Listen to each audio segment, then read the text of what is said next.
Bonjour chère auditrice, cher auditeur. Bienvenue sur Mon pas de côté, le podcast qui te donne la parole et met en valeur ton expérience et ton audace. On m'a dernièrement fait un super feedback.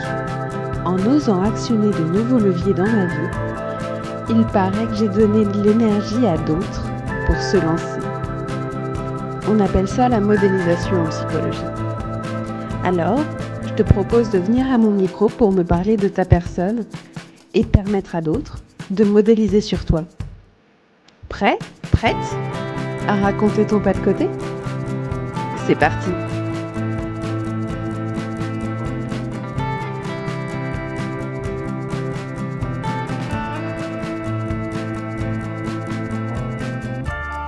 Bonjour Gabriel, Bonjour Andine.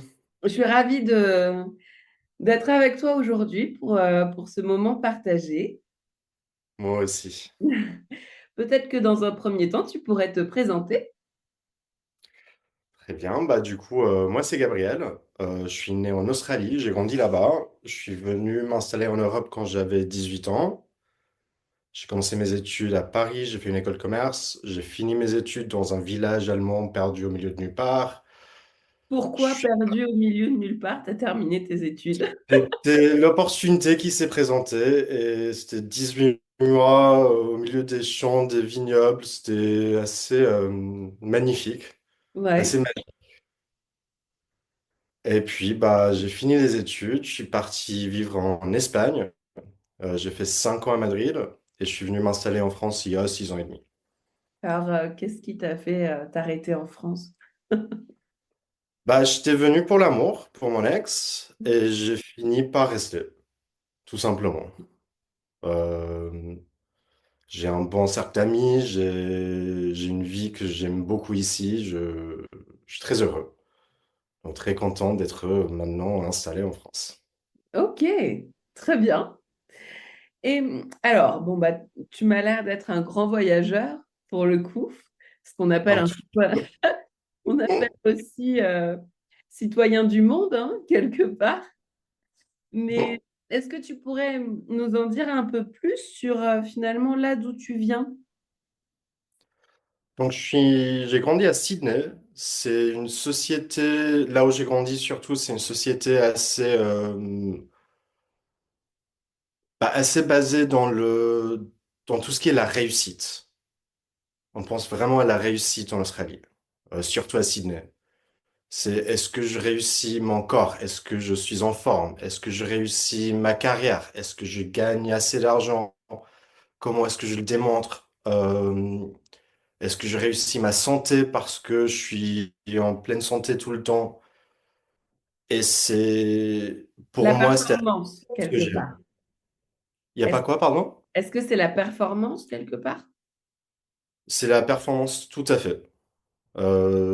C'est une quête australienne, c'est de performer, de pouvoir s'acheter sa maison avec une piscine, de faire tout ça.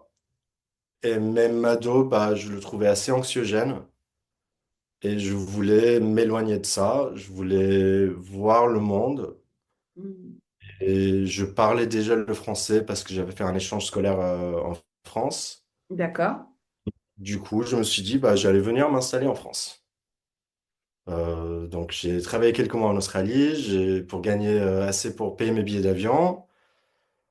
J'ai la chance d'avoir une nationalité européenne, donc pas de problème de visa. Je suis venu m'installer en France et voilà. Euh, Comment tu as eu la nationalité européenne? Ma mère était espagnole. D'accord, ok. Et Donc, donc, finalement, tu dis que l'environnement dans lequel tu vivais était très anxiogène du fait de cette recherche de performance à tous les niveaux. Mais toi, donc, ce que je comprends, c'est que ça venait confronter tes propres valeurs à toi.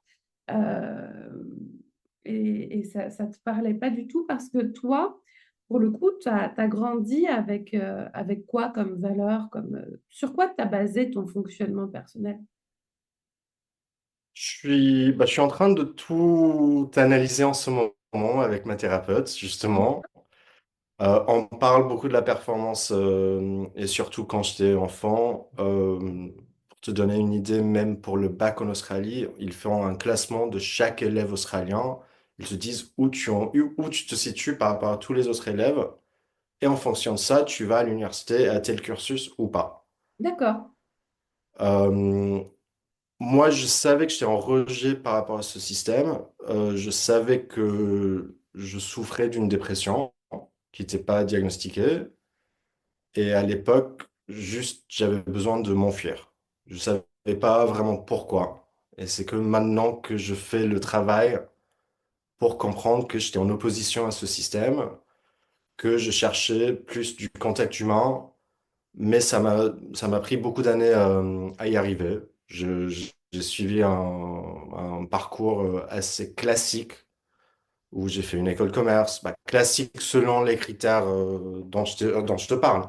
Hmm. J'ai fait une école de commerce, j'ai fini dans la finance, j'ai fini par être DAF d'une petite boîte assez jeune, à l'âge de 26, 27 ans.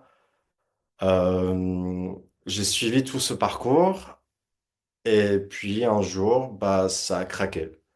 Bah, j'ai fait plusieurs burn-outs. Ouais. J'ai fait une dépression assez intense, bah, un épisode dépressif assez intense par la suite de cette dernière expérience pro en finance. Et là, je me suis dit, bah, il faut tout changer. Je pratiquais déjà du yoga Ouais. et je pratiquais assez régulièrement. Hmm.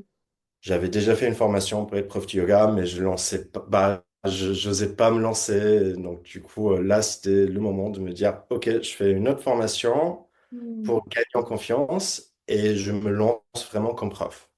Ok. Euh, donc, maintenant, c'est mon métier. J'enseigne le yoga. Je travaille plus trop dans la finance. Sacré pas de côté là. Voilà. Il y a quelqu'un qui me disait lors d'un autre entretien que c'était pas un pas de côté, c'était un grand écart. Alors, on peut dire qu'on est aussi dans le grand écart. Oh, littéralement. Parce que j'ai Ouais. appris à faire ça aussi avec mon corps. T'as mis combien de temps alors à réussir à faire un grand écart? Ça m'a pris peut-être 2 ans. Ouais, petit Pas à si longtemps que ça. Petit à petit, un peu de patience. J'étais jamais dans mes objectifs, donc c'était pas la chose que je faisais tous les jours. petit. Ouais. Et au bout d'un moment, je me suis rendu compte que j'étais capable de le faire. D'un côté, mais pas de l'autre. Et puis, peut-être 6 mois plus tard, j'arrivais à faire l'autre côté aussi. Alors, Euh, tu parles de choses fondamentales quelque part, dans le sens où tu es allé confronter, enfin, tu as traversé des moments trop douloureux qui t'ont mis face à ton quotidien qui n'était pas du tout en cohérence avec ce qui, toi, pouvait te faire du bien, quelque part. Et comment tu as réussi à regarder ça? Parce que quand on est au fond du trou, souvent, on voit rien. Bah, effectivement, je voyais rien. J'étais dans un épisode dépressif bah, très intense. J'ai fini par faire une tentative de suicide, par être hospitalisé. Ouais. Et c'était à la sortie de l'hôpital que je me suis dit, OK, là, il faut faire quelque chose. Ok. J'avais la chance où j'étais accompagné par ma prof de yoga qui venait une fois par semaine à la maison, donc j'avais une semblance de routine, et de contact avec le monde extérieur, en dehors de juste mes amis bah, qui sont comme de la famille, qui venaient de temps en temps me voir, sans pour autant me mettre trop de pression. Ouais. Et c'était au fur et à mesure que je me rendais compte que, OK, la routine, c'est quelque chose qui me fait du bien. Mm. Euh, Le fait de pas me sentir isolé, mais pas pour autant passer 10 heures dans la rue à parler avec tout le monde parce que c'est trop. Euh, C'était plein de petits facteurs. Et Ouais. c'était surtout pour moi, c'était la routine, le fait de bouger mon corps. Mm. Et bouger mon corps, ça pouvait être vraiment, marcher dans l'appartement, c'était suffisant à certains moments. Il fallait pas faire un grand écart. C'était vraiment connecter le corps et la respiration, Mm. qui te permet de savoir où tu en es dans la journée parce que, bah, c'est ce jour-là, parce que tu peux ressentir vraiment si tu as zéro énergie et c'est un moment pour aller te recoucher, Oui. ou une journée où tu as un peu plus d'énergie et peut-être que tu arrives à faire la vaisselle. Euh, Là, tu es vraiment en train de parler, en effet, de ce qu'est la dépression dans le quotidien, en fait. oui, Euh, Parce qu'il y a des personnes qui connaissent la déprime, oui, mais la dépression, en effet, c'est vraiment ça. Tout est un effort. tout. Et toi, en fait, c'est exactement ce que tu es en train de décrire finalement dans ces petits pas vers la guérison, en fait. Et comment le yoga t'a aidé à ça. Et j'ai l'impression, hein, le repère que tu avais qui était ta prof de yoga. C'est tout à fait ça. C'est le yoga, le lien que j'avais avec le yoga. Hmm, Bien évidemment, il ne faut pas mettre de côté un suivi psychiatrique et psychologique dans tout ce processus. bien sûr. Euh, mais il y avait une relation que j'avais avec quelqu'un de confiance, euh, et il y avait le yoga pour moi. C'était vraiment le fait de faire quelque chose qui, un jour, ça peut être très challengeant parce que tu fais un équilibre sur la tête et c'est incroyable et t'es euphorique. Et un autre jour, tu t'allonges et c'est déjà très bien. Tu t'allonges, tu respires 2 minutes et c'est déjà super. Ouais. Euh, Moi, le yoga, ça m'a beaucoup aidé. Et c'était pas quelque chose que j'arrivais à faire tous les jours parce que ça demandait trop d'efforts. Mais j'avais au moins un rendez-vous par semaine avec ma prof. Ouais. Et au fur et à mesure, quand ça commençait à aller un peu mieux, bah, je trouvais d'autres cours pas loin de chez moi où je pouvais y aller pour commencer à trouver une semblance de normalité. Hmm. Et c'était suite à ça où bah, je commençais à aller beaucoup mieux, je commençais à reprendre une vie normale. Il t'a Et fallu j'ai commencé combien de à... temps entre justement la sortie de l'hôpital où ça y est, tu récupères en autonomie, disons, euh, et la normalité normalité entre guillemets, hein, du quotidien. Il t'a fallu à peu près combien de temps pour retrouver un semblant de normalité? Peut-être 9 mois, un an, Ouais, ça ouais. prend du temps. Bah, évidemment, c'est un long processus, tout ça, ouais. Peut-être un an. Je j'ai plus les dates en tête, mais c'était pas du jour au lendemain. J'imagine Mais bien. c'était Ça m'aide pas quelque bien. chose qui m'a pris 5 ans non plus. Ouais. Un an, c'est long et court à la fois. Euh, Voilà.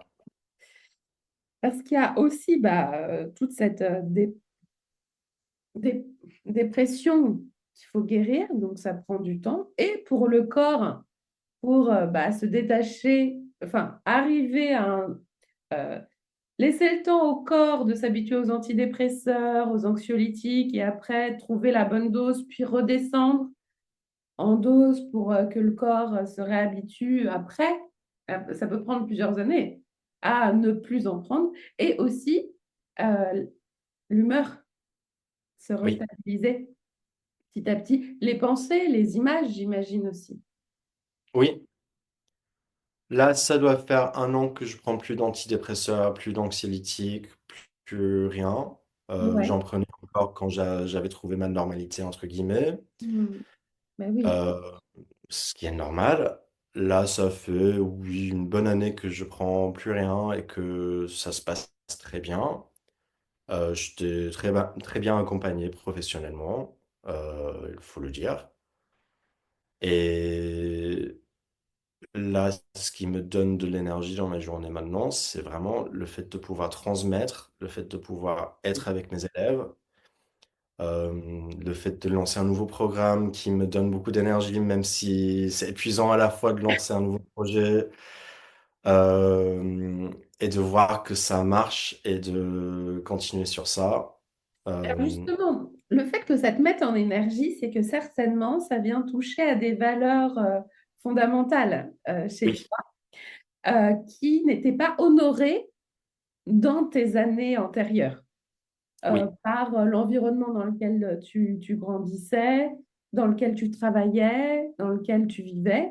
Et alors, aujourd'hui, c'est quoi ces valeurs que tu arrives à honorer par justement ton quotidien et ta branche travail?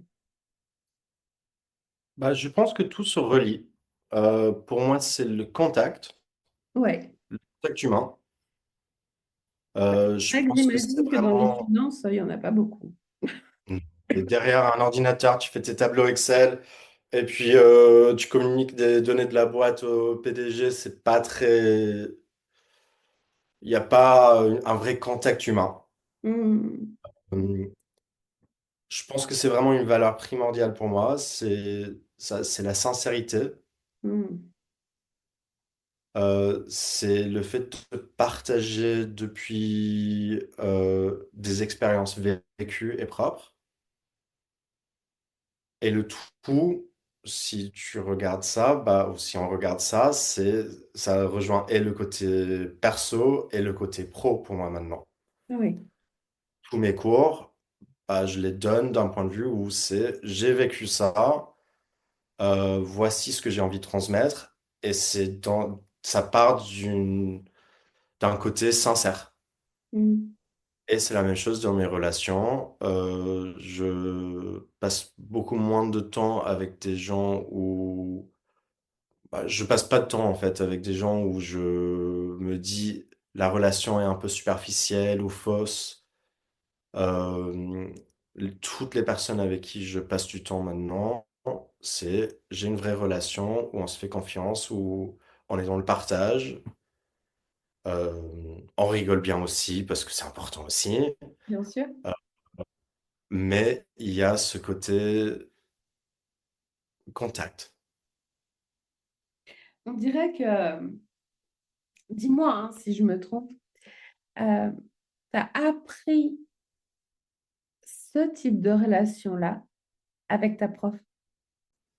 Et bizarrement, oui, jusqu'à un certain point, mais c'est pas juste elle. J'ai rencontré une autre personne. Je lisais un livre sur le yoga et l'addiction.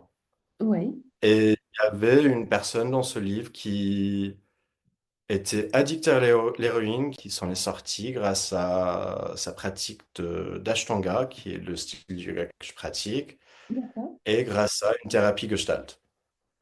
Et ça m'avait tellement intrigué que bah, je suis allé la chercher sur Internet et il se trouvait qu'elle venait à Paris pour faire un stage. Waouh. Euh, donc je me suis inscrit pour un stage avec elle sans rien savoir plus sur elle, sans la connaître ni rien. C'était vraiment, il y avait un truc de l'intérieur où il fallait que je la rencontre. Cette puissance, cette mentalité claire de OK, je veux aller de A à B, je vais faire le travail pour y arriver, Oui. ça m'avait impressionné. Donc je fais un stage avec elle et le format du stage est assez particulier. De ce que je sais, c'est la seule personne au monde qui fait des stages de ce style-là, où D'accord. c'est un groupe de parole de thérapie Gestalt et puis une pratique d'Ashtanga. Ok. Euh, une- donc, c'est un bloc de 3 4 heures le matin et puis éventuellement un atelier spécifique sur une partie du corps et de l'anatomie de l'après-midi. C'était impressionnant où il y avait une posture où ça faisait 4 mois que j'essayais de la faire, que j'y arrivais pas. En 10 minutes avec elle, bah, j'ai réussi à faire la posture. Et je me suis dit, OK, il y a quelque chose de particulier avec elle. Hmm. Euh, Et donc, on a fini le stage de 5 jours et l'année prochaine, elle est revenue. Bien évidemment, j'y suis allé, je me suis dit, super, je vais enfin mettre mes deux jambes derrière la tête. Euh, et là, c'était le côté Gestalt qui m'avait le plus marqué, Hmm. euh, où j'étais assez ouvert à ce moment-là, je pense, pour commencer à creuser. D'accord. À un point où on a fini les 5 jours, je me suis dit, ok, c'est pas terminé. Et je l'ai suivi pour un stage quelques semaines plus tard à Barcelone. On a fini le travail.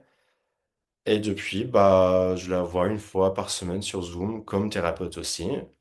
Euh, et on a vraiment créé cette relation où on relie le yoga et la thérapie, Oui. où le yoga permet de comprendre les sensations qui se présentent dans le corps. Et la thérapie te permet de les analyser, de trouver comment mettre en place des changements en fonction de ce que tu ressens. Euh, et donc, c'est grâce à tout ce travail depuis plusieurs années que je fais avec elle maintenant que j'arrive à mieux identifier quelles sont mes valeurs, quels sont mes besoins, et mettre en place des choses pour changer ma vie, pour que ce soit en équilibre avec ses valeurs et ses besoins. Ok. Est-ce que tu pourrais expliquer à ceux qui nous écoutent, qui ne connaissent pas la Gestalt thérapie, ce que c'est? De ce que je comprends, parce que voilà, c'est un peu confus pour moi encore. C'est une thérapie. Oui, tu le vis par l'expérience. Et en fait, je pense qu'il n'y a rien de mieux que d'expliquer par l'expérience ce que c'est à ceux qui ne connaissent pas, tu vois. Ok. Donc, moi, j'étais en psychanalyse avant. Donc, la psychanalyse, tout simplement, je parlais et l'analyste me répondait de temps en temps pour mieux m'aiguiller. Mais c'était à moi de faire le travail et c'était très mental. Mm. La Gestalt, de ce que je comprends, de ce que j'ai vécu, ça parle de expériences passées qui impactent ton présent. Donc, c'est des gestalts qu'on va éventuellement fermer euh, pour Alors, des impacter. gestaltes, c'est quoi des gestaltes? C'est les expériences, c'est le vécu, c'est les sentiments, c'est Ok. le. Parce qu'en fait, quand tu dis c'est des gestaltes qu'on va fermer, je suis pas certaine que tout le monde comprenne. Donc, c'est des expériences ou des sentiments du passé qu'on va traiter et qui vont avoir un impact, ou le fait de les avoir traités va avoir un impact sur le présent et sur comment nous on ressent la chose. Dans la thérapie que j'ai actuellement, il y a beaucoup de physique aussi, où Mm. c'est je ressens une émotion, où est-ce que je la ressens, comment elle se manifeste. Euh, la thérapeute peut même dire, moi je ressens machin truc, tel sentiment, en t'entendant parler de ça. Tout est au présent quand on parle du passé aussi. C'est Mm. le, c'est la relation, c'est le relationnel entre le présent et le passé. Ou Ok, mieux dit, le très passé et clair. le présent. Je pense que tu pouvais pas être plus clair. Ok. Et donc alors, finalement, tu es en train de montrer comment, de façon très fluide hein, dans ton discours, tu es allé dans une direction que certains, et que toi aussi tu disais plutôt classique au début, mais ça n'est pas forcément pour tout le monde, mais en tout cas, voilà, par rapport à là où tu as grandi, c'était classique en tout cas. Tu as grandi, tu as fait des études, tu as fait une école de commerce qui t'a conduit à un poste dans les finances. Et là, en fait, il y a eu un point de rupture euh, très douloureux qui t'a permis cette prise de conscience et cette réorientation de ta vie. C'est ça? Complètement. OK. Et là, aujourd'hui, tu es guéri depuis déjà quelques temps, quelques années. Tu n'as plus du tout besoin de chimie, en tout cas pour t'accompagner depuis au moins un an. C'est ça que je comprends. Oui, Et tu parlais donc de cette offre que tu as développée depuis quelque temps. Est-ce que tu pourrais justement un peu plus parler de ce que tu fais aujourd'hui? Oui, bah, avec plaisir. Du coup, j'ai lancé récemment un format de cours en ligne qui s'appelle littéralement le yoga pour sortir du lit. Oui, Euh, c'est pour des gens qui ont du mal à se lever le matin. Bien évidemment, moi, avec mon bagage j'ai souffert de dépression, de burn-out, mais j'ai quelques clients qui sont au chômage et n'arrivent pas à se lever le matin. J'ai quelques clients qui sont euh, des mamans qui sont en postpartum. Euh, c'est toutes les raisons pour lesquelles on a du mal à se lever le matin. Je les fixe. Mieux dit. Ça s'appelle le yoga pour sortir du lit. C'est à 10 heures du matin et c'est 20 minutes de cours de yoga en ligne sur Zoom tous les jours. L'idée étant d'avoir une routine qui peut se mettre en place, des vraies raisons pour se lever tous les matins, euh, une mini, c'est pas une pratique d'une heure, c'est une prise de conscience de son état au quotidien. L'idée étant que vraiment ça puisse aider les gens à se lever, à démarrer leur journée, à voir si c'est une journée où on va éventuellement aller faire la vaisselle ou faire les courses, ou si c'est une journée où on va se recoucher. Déjà avec une grande réussite le matin de s'être levé et d'avoir fait quelque chose de leur journée. Euh, Et en plus de ça, j'ai créé une communauté WhatsApp pour combattre l'isolement aussi, où on peut écrire moi, je me suis levé ce matin, avoir du soutien d'autres personnes qui sont dans le même cas de figure, et vraiment être dans le partage et dans et qu'on s'entraide, quoi. c'est formidable. J'imagine que tu as créé ce dont tu aurais pu avoir besoin à l'époque. Ça aurait été mon rêve d'avoir ce programme à l'époque. Ouais. J'aurais pas réussi à y aller tous les jours, ça c'est sûr et certain. Mais avoir une option, surtout à 10 heures du matin, c'était pensé pour pas que ce soit trop tôt, euh, mais ni trop tard non plus. Avoir cette régularité et même le fait que ce soit 20 minutes et pas 30 ou 1 heure, où ça commence à devenir long, où tu te dis c'est gérable. Ouais. Euh, j'ai tout conçu de par mon expérience et ce que j'aurais voulu avoir à l'époque. Ouais. Euh,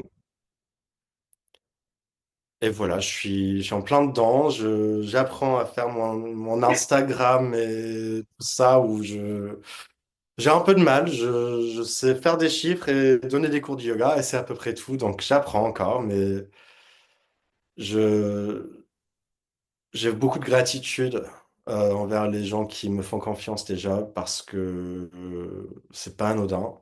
Et le fait de réussir à se lever le matin pour faire 20 minutes de mouvement, je trouve ça impressionnant. Et aujourd'hui, il y a combien de personnes dans dans ta communauté? Je l'ai lancé il y a un mois et demi. J'ai 7 personnes pour le moment. C'est déjà super. Donc, Ça fait qu'un mois et demi. Waouh, ok, génial. je, ça y va peu à peu, oui. Ouais, mais c'est super. Et pour avoir davantage de renseignements sur le tarif, comment on s'inscrit et tout, il faut aller où? Sur mon Instagram ou TikTok, qui sont le yoga pour sortir du lit, Il y a toutes les infos. toutes les infos. Sinon, le site web, c'est ypsl.fr. Ok, YP. Yoga pour sortir du lit. Ok, top. Si aujourd'hui, tu pouvais aller regarder le jeune Gabriel qui souffrait, hein, si j'ai bien compris, et aller à côté de lui, tu auras envie de lui dire quoi ou de faire quoi? Mm. J'aurais envie de lui dire de trouver un peu plus de douceur envers lui-même. D'accord. d'être moins exigeant, Ouais. de pas viser les étoiles à chaque fois, mais viser plutôt du relationnel et ce qui lui fait plaisir ou ce qui le rend heureux, euh, au lieu d'être dans ces schémas de il faut toujours être mieux que ce qu'on était hier. Ok. Qu'est-ce que tu ressens quand tu dis ça? Ah bah beaucoup de tristesse, Ouais. parce que je sais que j'ai été très dur avec moi pendant toute ma vie.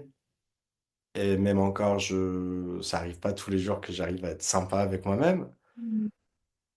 Euh, mais c'est en cours et je vois déjà les améliorations que ça prend dans ma vie de me montrer un peu plus de douceur. Mm. Moi, si je pouvais, j'aurais envie de lui faire un gros câlin à ce petit Gabriel. Et de le féliciter pour ce qu'il a réussi ce qu'il va réussir à accomplir. Bon, Merci. c'est un magnifique projet, ce yoga pour sortir du lit. Bravo, Merci. vraiment. S'il y a des personnes en dépression ou en déprime, parce que c'est pas facile non plus la déprime, Oui. qui nous écoutent, tu auras envie de leur dire quoi,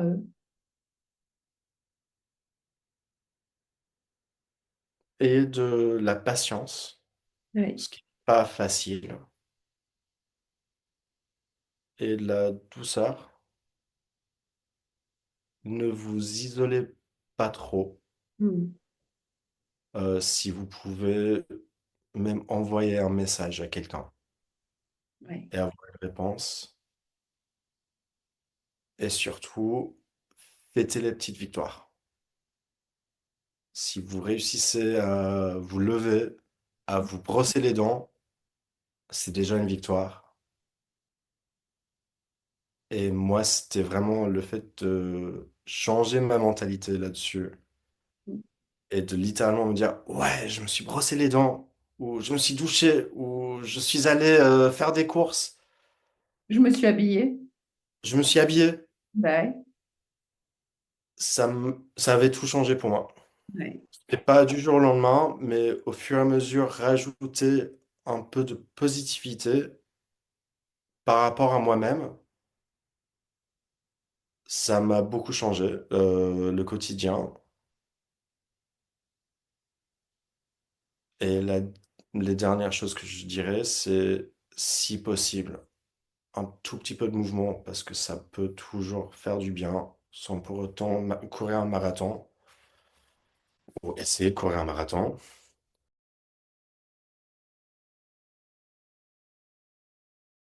Et n'ayez pas peur d'aller voir un ou une psychiatre, et d'avoir de l'aide professionnelle parce que ça change tout aussi. Bon. Est-ce que tu penses que on a fait le tour, à peu près? Oui, je pense, oui. Dans ce cas, est-ce que tu es d'accord qu'on fasse un petit exercice de visualisation? Avec plaisir. Ouais.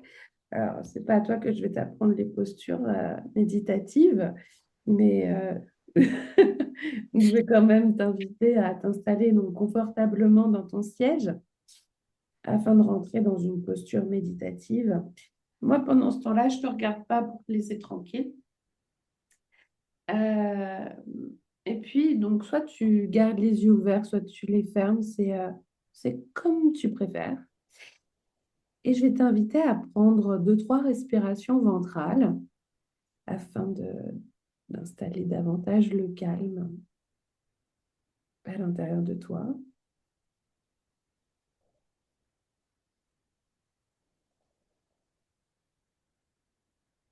Et puis, je vais t'inviter à te projeter dans un futur idéal avec zéro contrainte.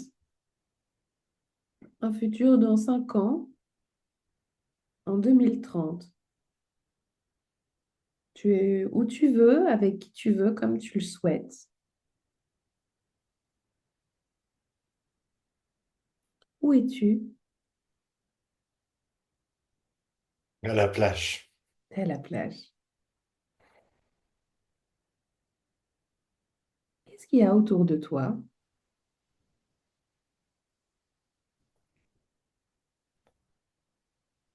Il y a le bruit de la mer, l'odeur iodée. Il y a des personnes qui jouent. Qu'est-ce que tu entends dans ces jeux, précisément?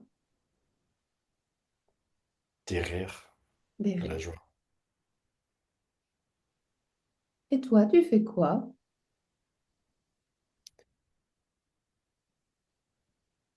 Moi, je suis juste allongé sur le sable. Je Oui. profite de la chaleur, du soleil. Et j'observe tranquillement cette joie qui est autour de moi. Et je rigole avec eux. Hmm.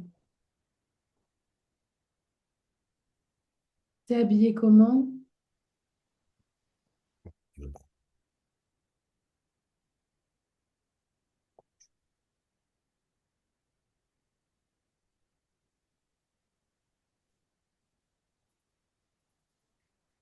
Qu'est-ce que tu ressens?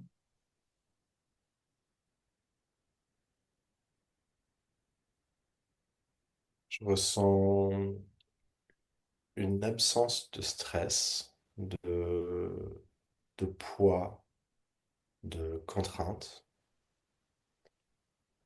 Et alors, de la, de la légèreté, ah, tu ressens de la légèreté. du confort, Ouais. de la joie. Ça se manifeste comment dans ton corps? Là, tous les muscles sont détendus, Tous les muscles sont détendus. sauf le visage où je souris. Ah!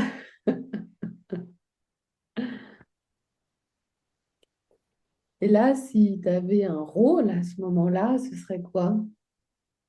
Un rôle, Ouais, ce pourquoi tu es sur cette plage en ce moment en train de rire.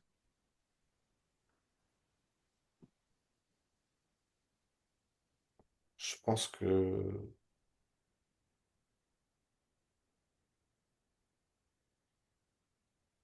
c'est la fête de la réussite, de m'être connu mieux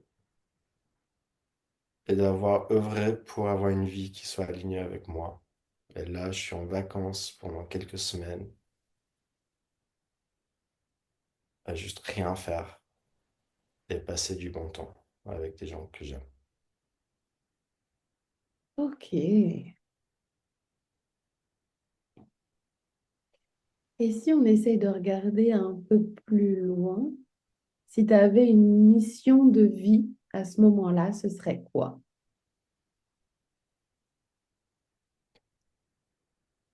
C'est assez simple, je pense. C'est la continuité de ce que je viens de commencer. C'est rendre ces sujets de santé mentale moins tabous.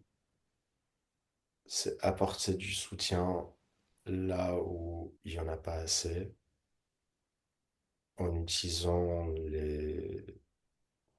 les capacités que moi j'ai. Et c'est garder ce contact humain, chaleureux, entre les personnes.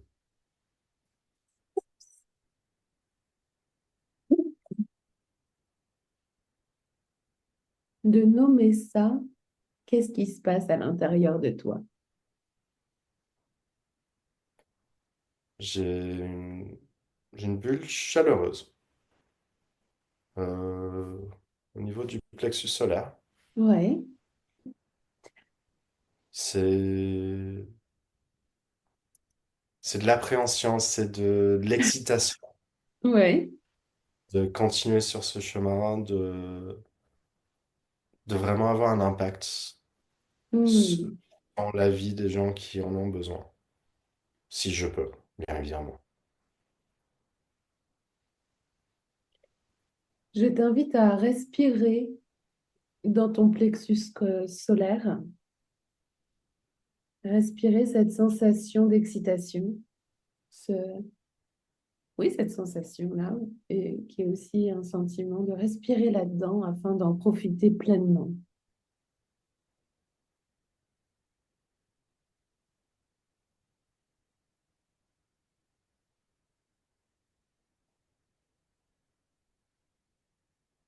Et quand ce sera OK pour toi, de revenir ici avec moi.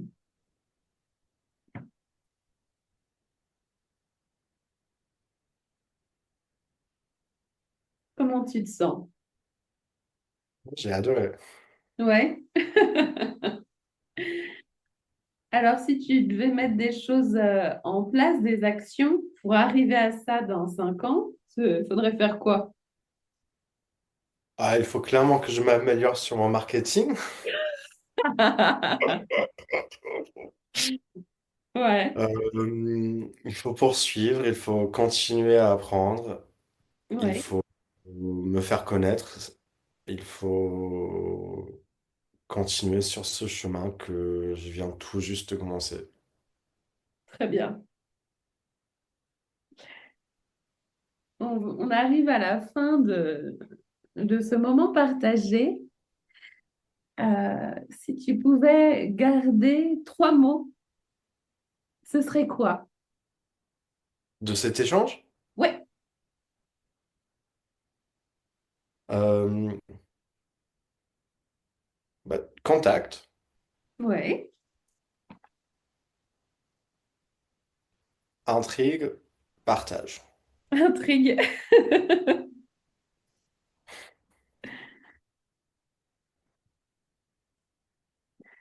Écoute, je te remercie infiniment pour ta confiance, pour ton temps. Merci à toi, Amandine. Je t'en prie. Je souhaite vraiment que le yoga pour sortir du lit se fasse connaître parce que je pense qu'il ne lui manque que ça Merci. pour réussir. Vraiment, j'hésiterai pas à partager autour de moi. Si tu peux d'ailleurs m'envoyer des cartes, j'ai Bien ça sûr. me convenait avec grand plaisir. Super, merci beaucoup. Je t'en prie et à bientôt. À bientôt. Au revoir.